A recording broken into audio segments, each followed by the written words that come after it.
Hi, I'm Brian Russell, and I'm your professor for life. I want to talk to you today about becoming a person worthy of imitation. A few years ago, right before I turned 40 years old, I had set a goal to learn how to surf. I live in Orlando, Florida, so the closest beaches were the beaches just north of Cocoa Beach. So I did a lot of my surfing near Cape Canaveral. And one sunny afternoon, I had my family there. And after I'd put my surfboard away, my youngest daughters wanted to learn how to surf as well. Now, my youngest daughter at the time was incredibly tiny, very thin, very petite. And in fact, she was so light that she was able to actually stand not just on a surfboard, because my surfboard was pretty big. It had to be large enough to handle all of my weight. She was able to actually surf on a boogie board. These are those body boards that you see many people at the beach use that you just hold up and you can jump on as an adult. But here's my youngest daughter, and she was light enough that she could actually float on top of one of these body boards.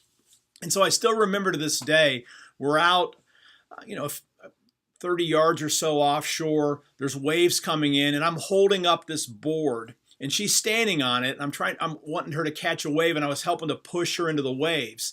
And the first time that she catches a wave, she goes crazy. Now, the first time I caught a wave was way after I had tried to learn. When you're learning a new skill, when you're an adult, oftentimes that means you're falling into the water repeatedly. Well, my daughter, I push her into this wave on this boogie board, and she just nails it. So she's cruising down this wave, and I'm thinking I would have been so excited this happened. Well, what my youngest daughter was excited about is she wanted to make sure that everybody else in the entire beach knew that she was surfing. So all of a sudden, my daughter starts screaming, "Look at me! Look at me!"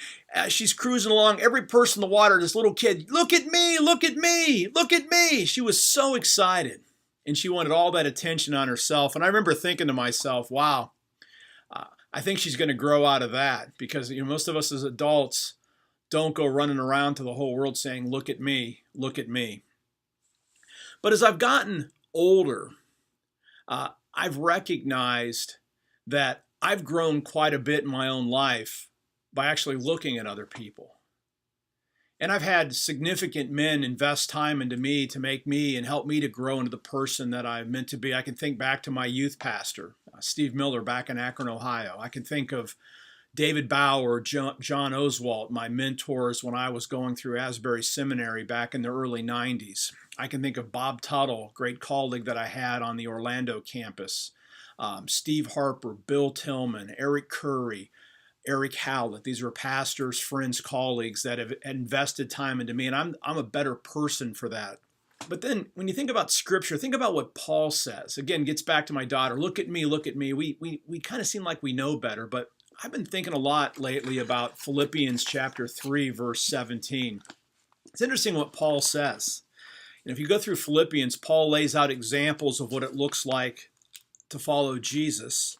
And a lot of his examples are people. And so in Philippians 3:17, as he's beginning to wind down the main block of teaching that he does, he writes these words: "Join with others in following my example, brothers, and take note of those who live according to the pattern that we gave you." That we there is including Timothy now. So think about that. Here's the Apostle Paul, and he's essentially saying to the folks in Philippians, yeah, we want to model ourselves after Jesus, but Jesus isn't here. Jesus was resurrected. So if you want to see what it looks like to follow Jesus Christ in this life, Paul says, look at me, imitate me. Now back up and think about this for a second. We live in a culture today where people are screaming for attention. Think about social media. Think about all the pictures we shoot. Think about all the celebrities and pop culture icons. Think of all the commercials that are crying out for our attention every day saying, look at me. But friends, what have many of these persons accomplished other than simply being famous, in many cases for being famous, or being famous for things that maybe many of us wouldn't want to be known for? But Paul could say this, and this is, I think, the key word for us. Paul could say, look at me, model your lives after me, because my life is a witness to what God can do in a person's life. Wow. I invite you to look at your life today. Think about the people, the men, the women that invested themselves in you, that have shown you the way, what it looks like to live a life worthy of imitation, a life that demands an explanation. An explanation can simply be that this person knows who Jesus is and reflects who Jesus is in your life. One of the questions that I like to ask myself is simply this: what kind of person do I need to become to be able to say with integrity to my children, to my family, to my students, to my colleagues, to my neighbors, to the world, what kind of person do I need to become to say, model your lives after me? My prayer is that every day I grow a little bit more into that person that I need to become. And friends, that's my prayer for you today. What kind of person is God calling you to become so that you can truly model the good news that we have in Jesus Christ?